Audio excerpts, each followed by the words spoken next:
अब आते हैं साथ में सहायक तत्व, पाचक तत्व। अब हर चीज को जब खाओगे तो उसे पचाना भी पड़ेगा। नाइट्रोजन अगर एक्सेस हो जाए, नाइट्रोजन का पाचक होता है जिंक। और आपने एक भ्रांति भी सुनी होगी, डीएपी के साथ में जिंक नहीं डालनी चाहिए।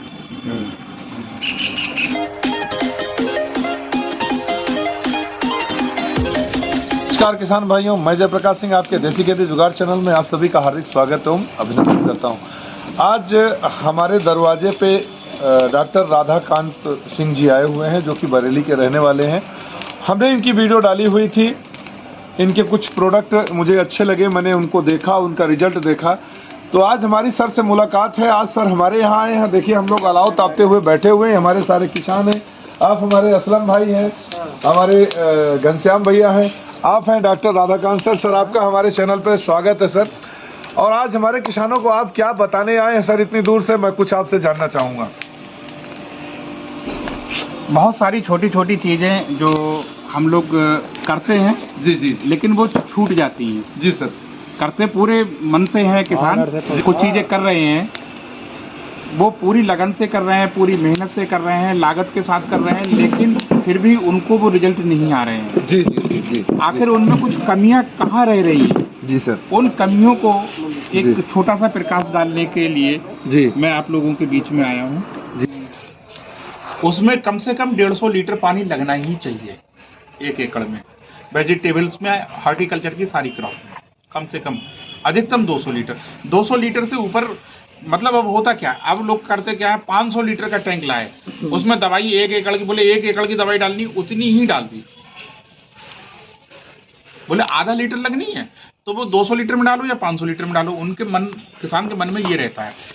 ये 5 होता तो बड़े गूढ़ रहस्य हैं। अब आते हैं साथ में सहायक तत्व, पाचक तत्व। अब हर चीज को जब खाओगे तो उसे पचाना भी पड़ेगा। नाइट्रोजन अगर एक्सेस हो जाए, नाइट्रोजन का पाचक होता है जिंक। और आपने एक भ्रांति भी सुनी होगी, डीएपी के साथ में जिंक नहीं डालनी चाहिए, क्योंकि वो डाई अमोनियम पे होता है, इसलिए यूरिया के साथ जिंक डालनी चाहिए। वो उसका मैं बाद में कभी विस्तार से बात करूंगा, उससे भी डाल सकते हैं, सहायक रूप से डाल सकते हैं। फास्फोरस का जो पाचक होता है वो होता है मैग्नीशियम। पोटास का जो पाचक होता है वो होता है बोरान। बोरान सहायक सभी का पाचक है और मुख्य तत्व भी, सेकेंडरी तत्व में भी आता है, लेकिन इसका पाचक है मैग्नीशियम, मैंगनीज और कॉपर, जो कि हम भाई साहब कभी नहीं डालते। अब तत्व डाले, तत्व के पाचक नहीं डाले। और इन सब के लिए तत्व एक बना है जो आजकल आप लोग ह्यूमिक के नाम से जानते हैं, ह्यूमिक एसिड। ह्यूमिक एसिड या पोटेशियम ह्यूमिक, बात एक ही है। इसमें भी अच्छे ग्रेड की अभी बात करूंगा, कैसे ग्रेड होने चाहिए, कैसे ग्रेड नहीं होना चाहिए। वो हो सकता है कुछ पीजीआर लगते, कुछ चीज अच्छे रिजल्ट दे देती हैं, कुछ लगते हुए रिजल्ट अच्छे देती हैं, लेकिन इसकी भी भ्रांति में अभी आपको अभी अगले स्टेप में दूर कर दूंगा। कोई भी तत्व जब आप डालें, केले में 252% फास्फोरस की जरूरत होती है, 252%। गन्ने में 252% फास्फोरस की जरूरत दोनों में बराबर ही होती है। पोटास की जरूरत केले के अंदर 200% होती है, गन्ने में 152% होती है। सब्जियों में फास्फोरस की जरूरत 150% होती है और पोटास की वैल्यू 100% चाहिए होती है। सब्जी, किसी भी सब्जी, केवल बैगन को छोड़कर, बैगन और गन्ना बराबर लेता है, गन्ना और बैगन बराबर लेता है, केला और गन्ना लगभग बराबर लेता है, और केला और सेब और गन्ना लगभग तीनों पोटास में बराबर। जी नहीं सर, आपने बहुत सारी चीजें बताई हैं। असलम भाई आप बताइए कि आप डॉक्टर साहब से हमारे कितना संतुष्ट हुए, जो उतनी दूर से चल के आने का जो मकसद था, क्या वो पूरा होता हुआ दिख रहा है आपको? काफी हद तक जानकारी हुई। क्या क्या आपको जानकारियां मिली जो कि नहीं जानकारी थी आपको? बातें थी जो हम लोग भ्रमित थे, उसके विषय में जानकारी ली अक्सर। जी मतलब जो हम लोग कई दवाइयों का जो हम लोगों के अंदर मतलब मिथक था वो दूर हुआ आज आपका। सूरज जी आप बताइए कि आपको क्या डॉक्टर साहब से क्या फायदा मिला, कुछ मिला फायदा, इतनी दूर आप आए हैं?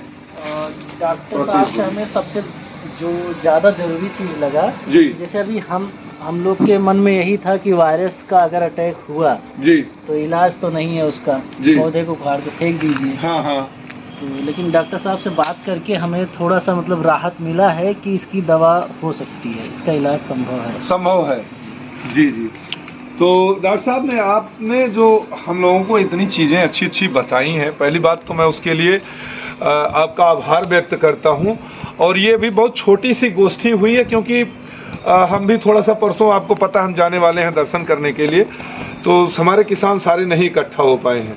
अब एक बार समय और दीजिएगा, आप थोड़ा सा लंबी हम लोग गोष्ठी करेंगे किसान भाइयों के साथ। नहीं बिल्कुल, मैं जब आप आदेश करेंगे तो मैं हाजिर होऊंगा। अरे सर, हम आदेश क्या करेंगे, आप इतनी दूर आए हैं हमारे किसानों के लिए, आपने इतनी मेहनत की है और बिना किसी लालसा के आपने इतनी चीजें बताई हैं जो बहुत बड़ी चीज है हमारे किसान भाइयों के लिए। किसान भाइयों, जैसा कि आपने देखा हमारे डॉक्टर साहब ने कई चीजें बताई, हमारे किसानों ने भी आपको बताया कि उनको क्या क्या बेनिफिट्स इससे हुए हैं।